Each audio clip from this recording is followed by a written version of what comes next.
పిల్లల్ని కనండి మహాప్రభు అంటూ కొన్ని దేశాలు జనాన్ని వేడుకుంటున్నా కనికరం చూపడం లేదు అక్కడి దంపతులు.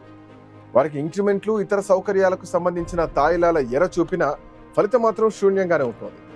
ప్రపంచంలో అనేక దేశాలు ఇప్పుడు పెరుగుతున్న జనాభా గురించి కాదు, తగ్గిపోతున్న జనాభా గురించి ఆందోళన చెందుతున్నాయి. జననాల రేటు చాలా తక్కువగా పడిపోయింది. దీంతో ప్రభుత్వాలు పిల్లల్ని కనండి అంటూ ప్రచారం చేయడమే కాదు, పిల్లల్ని కనే దంపతులకు అనేక బహుమతుల్ని కూడా ప్రకటిస్తున్నాయి. వివాహిత జంటలకు డబ్బులు ఇస్తున్నారు, రకరకాల ఆశల్ని చూపిస్తున్నారు. ముఖ్యంగా 5 దేశాలు జనాభా సంక్షోభపు కోరల్లో చిక్కుకున్నాయి. ఒకప్పుడు జనాభా విస్ఫోటనాన్ని సంక్షోభంగా పరిగణించినప్పటికీ ఇప్పుడు చాలా దేశాలు వృద్ధాప్య జనాభా, తక్కువ సంతానోత్పత్తి రేటు కారణంగా కార్మిక శక్తి కొరత లాంటి తీవ్రమైన సంక్షోభాన్ని ఎదుర్కొంటున్నాయి. వాటి పరిస్థితి ఎలా ఉందంటే, ప్రభుత్వాలు కొత్తగా పెళ్లైనటువంటి జంటల్ని వెంటనే పిల్లల్ని కనమని ప్రోత్సహిస్తున్నాయి. వారికి ప్రత్యేకమైనటువంటి సెలవులు కూడా ఇస్తున్నాయి. అయినా ఎట్లాంటి ప్రభావం కనిపించట్లా.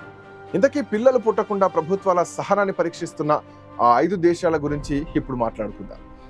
మన ద్వారా సాయం పొందిన అవసరం వచ్చినప్పుడు అడ్డంగా చేయిచ్చి పాకిస్తాన్కు మద్దతుగా నిలిచినటువంటి తుర్కియే దేశంలో 3 పిల్లలు తప్పనిసరి.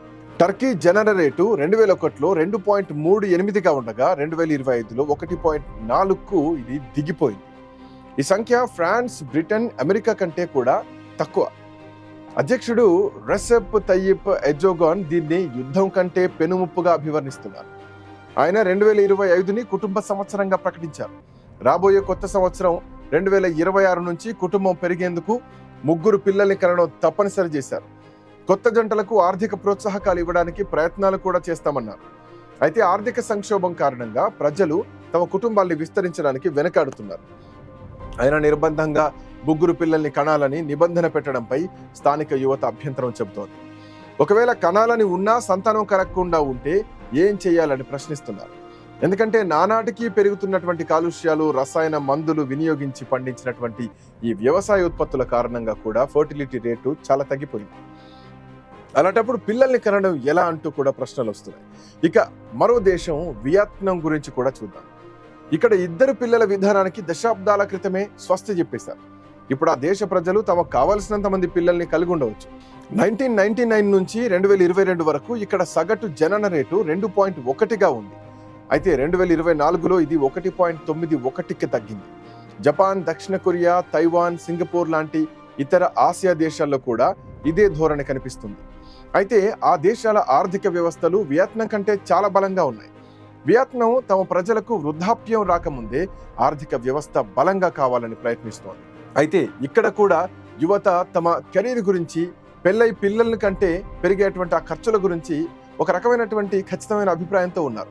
దాంతో పిల్లల్ని కనడంపై ఆసక్తి చూపించడం లేదు అక్కడ ప్రజలు.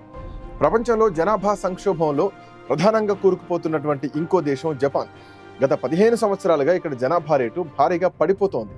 ఇప్పుడున్న జనాభా కొనసాగాలంటే జపాన్లో జననాల రేటు 2.1% ఉండాలి, కానీ 1.3 మాత్రమే ఉంది.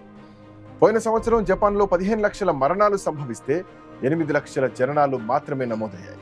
ఇదే పరిస్థితి కొనసాగితే 12.5 కోట్లు జనాభా ఉన్నటువంటి జపాన్ జనాభా 2060 నాటికి 8.6 కోట్లకు పడిపోతుంది. అక్కడి ప్రభుత్వం గత కొన్నేళ్లుగా జనాభాను పెంచేందుకు పలు కార్యక్రమాలు చేపట్టినా సరైన ఫలితాలు రావడం లేదు. ఇలా అయితే కష్టమని జనాభా పెంచేందుకు ప్రజల్ని ప్రోత్సహించడానికి ప్రత్యేక ప్రభుత్వ శాఖను ప్రారంభించారు. ఇప్పటి వరకు పిల్లలకు సంబంధించి ప్రభుత్వం చేస్తున్నటువంటి ఖర్చును రెట్టింపు చేస్తున్నట్టు జపాన్ ప్రధాని కిషిదా ప్రకటించారు. ఇప్పటికే అక్కడ పిల్లల్ని కనే వారికి సబ్సిడీలు, చూసుకునేందుకు సెలవులు కూడా ఉన్నాయి. ఆ తర్వాత వచ్చేటువంటి దేశం చైనా. ప్రపంచంలోనే అత్యధిక జనాభా కలిగినటువంటి రికార్డు కలిగిన దేశం చైనా.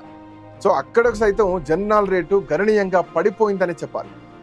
ఇక మరోవైపు చైనా జనాభా గత 3 సంవత్సరాలుగా వరుసగా తగ్గుతోంది. ఐక్యరాజ్య సమితి అంచనాల ప్రకారం ఈ శతాబ్దం చివరి నాటికి చైనా జనాభా 1.4 బిలియన్ల నుంచి 800 మిలియన్లకు తగ్గవచ్చని అంచనా వేస్తున్నారు. ప్రస్తుతం చైనాలో వృద్ధ జనాభా అధికంగా ఉంది. సంతానాలు తగ్గి ముసలి వాళ్ళు పెరుగుతూ ఉండడంతో పనిచేయాల్సినటువంటి మానవ వనరులకు కొరత ఏర్పడుతోంది. మరోవైపు ప్రభుత్వం వృద్ధులకు ఇవ్వాల్సినటువంటి పెన్షన్ నానాటికి పెరుగుతూ పోతోంది. ఆరోగ్యం, సంరక్షణ అవసరాలు వంటి వివిధ కారణాలు ఆ దేశ ఆర్థిక వ్యవస్థను ప్రత్యక్షంగా ప్రభావితం చేస్తోంది. ఒకప్పుడు 1 or none అంటే అయితే ఒకరు లేకపోతే అసలే వద్దు అన్న విధానాన్ని ఎంతో కఠినంగా అమలు చేసింది. దాంతో దేశంలో జనాల రేటు పూర్తిగా దిగిపోయింది. ఇప్పుడు పిల్లల్ని కనమంటున్న జీవన వ్యయం కారణంగా యువతరం పిల్లల్ని కోరుకోవడం లేదు. ప్రభుత్వం ఎంత చెప్పినా చైనా యువత మాత్రం పెళ్లి వైపు మొగ్గు చూపడం లేదు. ఒంటరి జీవితం గడపడానికి ఓటేస్తున్నారు. ఈ నేపథ్యంలో విద్యార్థులు ప్రేమలో పడేందుకు అక్కడి 9 కాలేజీలు వారం పాటు సెలవులు ప్రకటించాయంటే పరిస్థితి ఎట్లా ఉందో అర్థం చేసుకోవచ్చు. ఆపై వచ్చే దేశం న్యూజిలాండ్. ఇక్కడ ఎక్కువ మంది మహిళలు, తక్కువ మంది పిల్లలు కనిపిస్తూ ఉంటారు. న్యూజిలాండ్లో జనన రేటు 2023లో రికార్డు స్థాయిలో 1.56కి చేరుకుంది. ఈ దేశం ప్రత్యేకత ఏంటంటే 15 నుంచి 49 సంవత్సరాల వయస్సు గల మహిళల సంఖ్య చాలా పెరిగింది. అయినప్పటికీ దేశంలో ఇప్పటికీ పిల్లల సంఖ్య తక్కువగానే ఉంది. 2022లో ఈ రేటు 1.66గా ఉంది. ఇది ఇప్పటికే జనాభాను నిర్వహించడానికి అవసరమైన 2.1 రేటు కంటే చాలా తక్కువేనని చెప్పాలి. పిల్లల్ని కనడం విషయంపై ఇక నుంచి ప్రాధాన్యత ఇవ్వమని దంపతులు చెప్పకనే చెబుతున్నారు. ఇదే విషయాన్ని ఈ గణాంకాలు స్పష్టంగా చూపిస్తున్నాయి. ఉత్తర కొరియా గురించి చెప్పడం చాలా కష్టం, ఎందుకంటే అక్కడి సమాచారం ఎన్నటికీ బయటికి రాదు. అసలు ఏం జరుగుతుందో తెలియని దేశం ఏదైనా ఉందా అంటే అది నార్త్ కొరియా అని చెప్పాలి. అక్కడి జనాభా గురించి, సంతానోత్పత్తి గురించినటువంటి గణాంకాలు బయటికి రావు, కానీ ఆ వివరాలు ఖచ్చితంగా ఆందోళన కలిగించేదిగానే ఉంటుందనేది చెప్తున్నారు నిపుణులు. ఉత్తర కొరియా సాధారణంగా ఎవరి మాట వినదు, ఎవరికీ తమ వివరాలు చెప్పదు, తమ దేశపు జనాభా గణాంకాలను అస్సలే చెప్పదు. కానీ యుఎన్ అంచనాల ప్రకారం ఆ దేశంలో కూడా జననాల రేటు 1.78గా ఉందని సమాచారం. ఈ రేటు దక్షిణ కొరియా, జపాన్, చైనా కంటే ఎక్కువగా ఉంది. ఇప్పటికీ అవసరమైన 2.1 కంటే తక్కువగా ఉంది. ఈ ధోరణి కొనసాగితే రాబోయే సంవత్సరాల్లో ఇక్కడ కూడా కార్మికుల కొరత, సామాజిక నిర్మాణం కూలిపోయే ప్రమాదం ఉంది. దక్షిణ కొరియా సైతం ఇదే పరిస్థితి ఎదుర్కొంటోంది. ప్రపంచంలో తక్కువ సంతానోత్పత్తి ఉన్న దేశంగా దక్షిణ కొరియా గురించి చెబుతున్నారు. ఆ దేశ సంతానోత్పత్తి రేటు 0.79 మాత్రమే ఉంది. ఒకవైపు తగ్గిపోతున్న సంతానోత్పత్తి రేటు వల్ల దేశం జనాభా సంక్షోభంతో ఉంటే అక్కడ యువత అసలు పెళ్లిళ్ళనే ఇష్టపడతలేదు.